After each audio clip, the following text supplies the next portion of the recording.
અમીરગઢના માર્ગો પરથી દારૂ પકડવાનો સિલસિલો યથાવત. અમીરગઢ અને માવલ પોલીસ ઊંઘતી રહી. જિલ્લાની એલસીબીએ કરી કાર્યવાહી.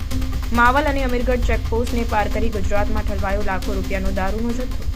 અમીરગઢ પોલીસ સ્ટેશન વિસ્તારમાં એલસીબી પોલીસની કાર્યવાહી. અમીરગઢ પોલીસ સ્ટેશન વિસ્તારની કોરોના હોટલ નજીક બાતમીના આધારે ટ્રકમાંથી એલસીબી પોલીસે પકડ્યો લાખો રૂપિયાનો દારૂનો જથ્થો. એલસીબી પોલીસે 1256 પેટી દારૂની ગેરકાયદેસર ગુજરાતમાં ઘૂસણખોરી થતી અટકાવી. સાથે જ 21,768 બોટલ સાથે કુલ 95,27,640 રૂપિયાનો દારૂનો જથ્થો અને કુલ મુદ્દામાલ 1,15,37,740નો મુદ્દામાલ એલસીબી પોલીસે જપ્ત કર્યો. પંજાબ નિર્મિત દારૂનો જથ્થો ગુજરાતના મુન્દ્રા ખાતે લઈ જવાતો હતો તે સમયે એલસીબી પોલીસે કાર્યવાહી કરી.